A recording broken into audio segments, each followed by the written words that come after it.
Mi socio me robó la franquicia que construimos juntos y la vendió sin decirme.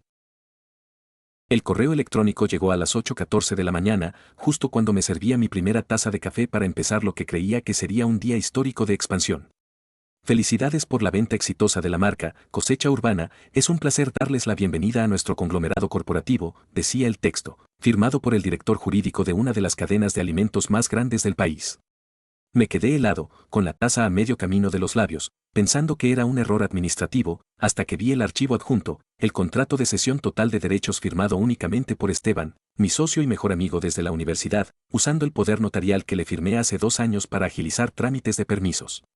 Sentí como si el suelo desapareciera bajo mis pies y un vacío helado me succionara las entrañas. En ese segundo comprendí que los 4 años de sudor, de dormir en el suelo del primer local y de diseñar cada detalle de nuestra identidad, me habían sido arrebatados con un plumazo. Corrí a la oficina central, que no era más que un pequeño espacio acondicionado arriba de nuestro local insignia, con el corazón martillando contra mis costillas. Al entrar, encontré a Esteban empacando su laptop con una calma que me dio escalofríos. No me miró, no se inmutó.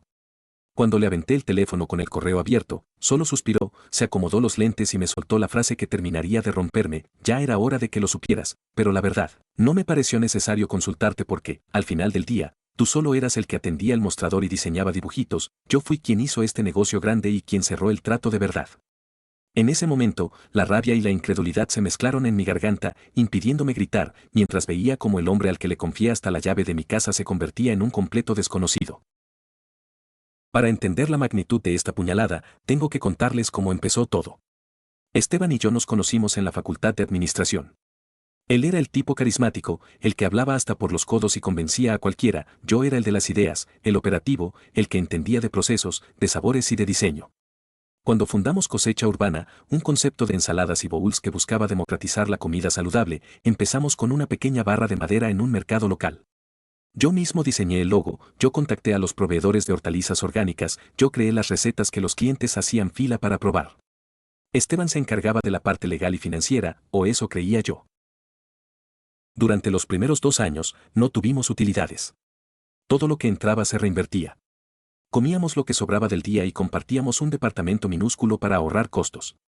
Cuando la marca empezó a ganar tracción y abrimos el segundo y tercer local bajo el modelo de franquicia, la carga de trabajo se volvió brutal. Yo pasaba 16 horas al día supervisando la calidad, capacitando personal y asegurándome de que el concepto no se perdiera. Esteban me pidió un poder notarial amplio para poder firmar contratos de arrendamiento y permisos municipales sin que yo tuviera que dejar la operación cada vez que surgía una firma.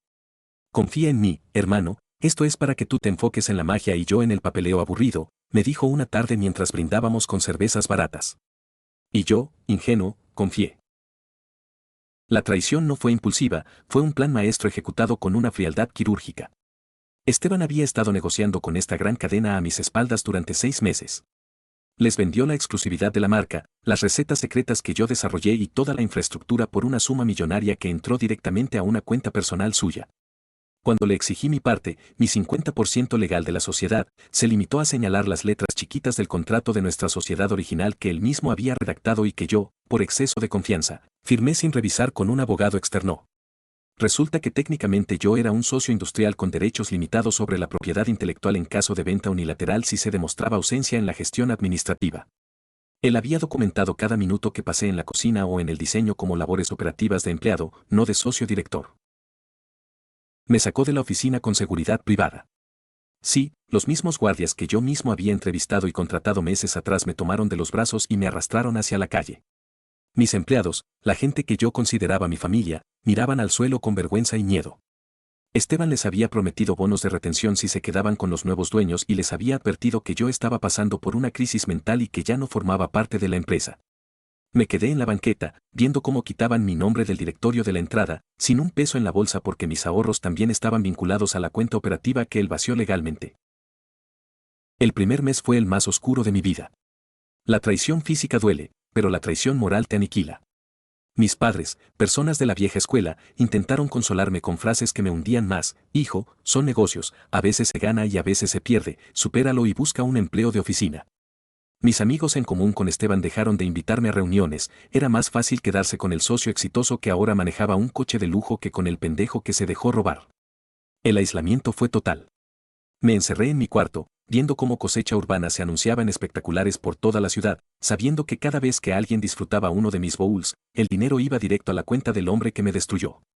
Lloraba de rabia, de impotencia, pensando que mi carrera había terminado a los 29 años. Pero una noche, después de tocar fondo y contemplar el vacío, algo dentro de mí hizo cortocircuito. Estaba viendo el logo que yo había dibujado en una servilleta, ahora impreso en miles de vasos desechables, y me di cuenta de algo fundamental: Esteban se había llevado el nombre, los locales y el dinero, pero no se había llevado mi cerebro. Él no sabía cómo equilibrar los sabores, no entendía de logística de frescura y, sobre todo, no tenía la pasión que hizo que la gente se enamorara del concepto. Él era un vendedor de humo, y el humo eventualmente se disipa. Vendí mi coche, lo único que me quedaba, y con esos pocos miles de pesos compré un food truck viejo y destartalado que encontré en un remate. Lo pinté yo mismo en el patio de la casa de mi tía, que fue la única que me prestó un espacio. Decidí que no iba a intentar recuperar Cosecha Urbana mediante pleitos legales eternos que solo me desgastarían. Iba a construir algo mejor, algo que él no pudiera copiar porque no entendía la esencia. Así nació Raíz Viva. El inicio con Raíz Viva fue un golpe de realidad tras otro. Pasar de tener oficinas y empleados a ser el que maneja el camión, cocina, cobra y limpia el aceite al final de la jornada fue humillante para muchos, pero para mí fue terapéutico. Me estacionaba frente a los gimnasios y los edificios corporativos donde antes estaban mis locales.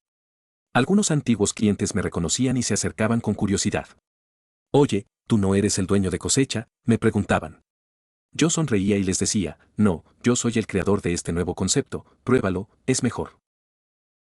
Y lo era. En Raíz Viva eliminé todos los errores que la cadena grande empezó a cometer con mi marca anterior.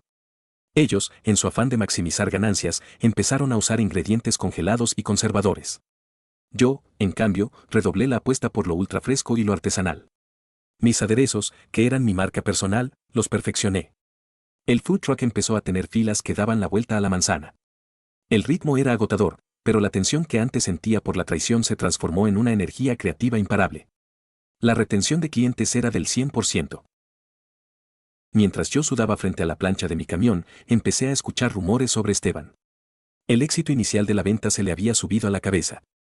Se compró una mansión, empezó a invertir en criptomonedas y negocios de alto riesgo que no entendía, y descuidó la relación con los compradores de Cosecha Urbana.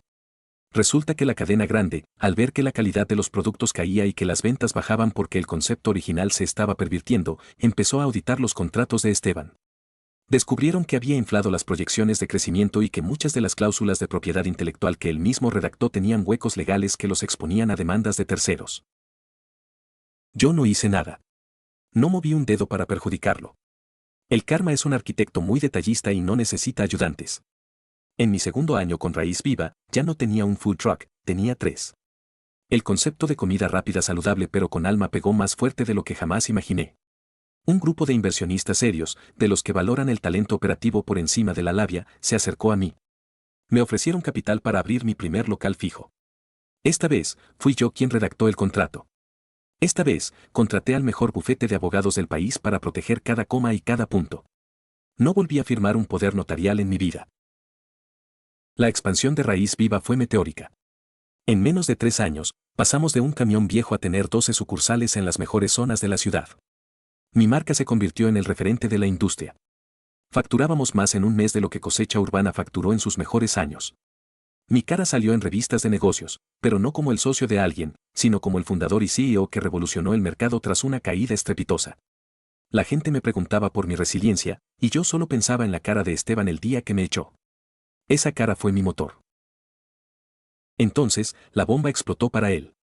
La cadena grande que le compró la marca lo demandó por fraude y vicios ocultos en el contrato. Resulta que Esteban, en su arrogancia, había ocultado deudas con proveedores y problemas fiscales que yo no conocía. Los pleitos legales le succionaron toda la lana que había ganado con la traición.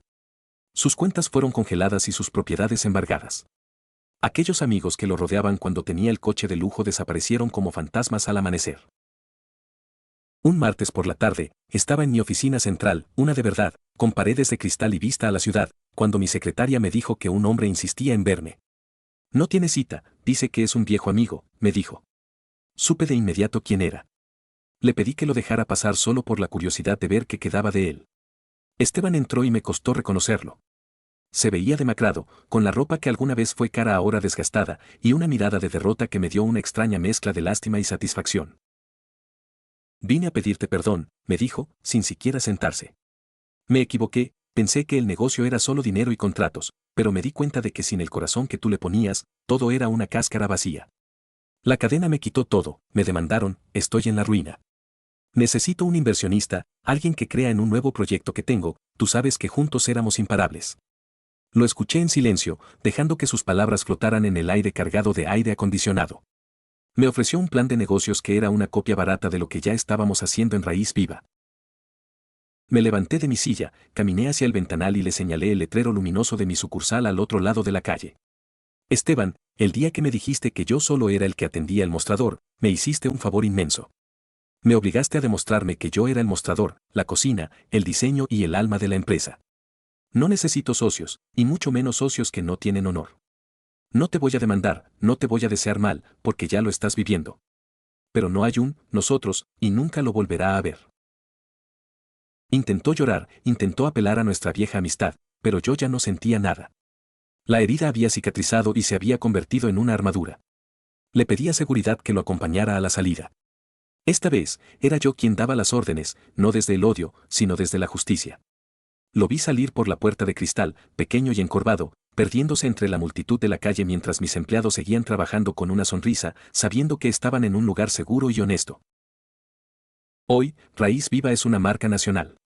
Tengo paz, tengo estabilidad y, sobre todo, tengo la certeza de que nada de lo que he construido se puede robar con un poder notarial, porque la esencia reside en la integridad y el trabajo duro, cosas que Esteban nunca pudo entender. Mi familia, la misma que me dijo que lo superara, ahora se jacta de mi éxito en todas las reuniones. Yo solo asiento y sigo adelante. A veces paso frente a los locales de cosecha urbana, que ahora lucen descuidados y genéricos bajo el mando corporativo, y no puedo evitar sentir gratitud. Esa traición fue el impulso que necesitaba para dejar de ser un socio subordinado y convertirme en el dueño de mi propio destino. Vivo mi mejor vida, rodeado de gente que valora la lealtad por encima de la ambición ciega. Tengo una familia hermosa, un negocio que ayuda a miles de personas a comer mejor y una tranquilidad que el dinero de Esteban nunca pudo comprar. Cada vez que recibo un reporte de ventas o que veo a un nuevo emprendedor pidiendo consejo, recuerdo el local vacío donde lloré hace años y solo sonrío. Porque al final, el éxito no es solo llegar a la cima, sino cómo te levantas después de que alguien te empuja al abismo. ¿Alguna vez un familiar o socio te traicionó por dinero o secretos? Cuéntame en comentarios, tu historia podría ser la próxima. Hay historias que duelen y otras que sanan. Síguenos para más relatos como este.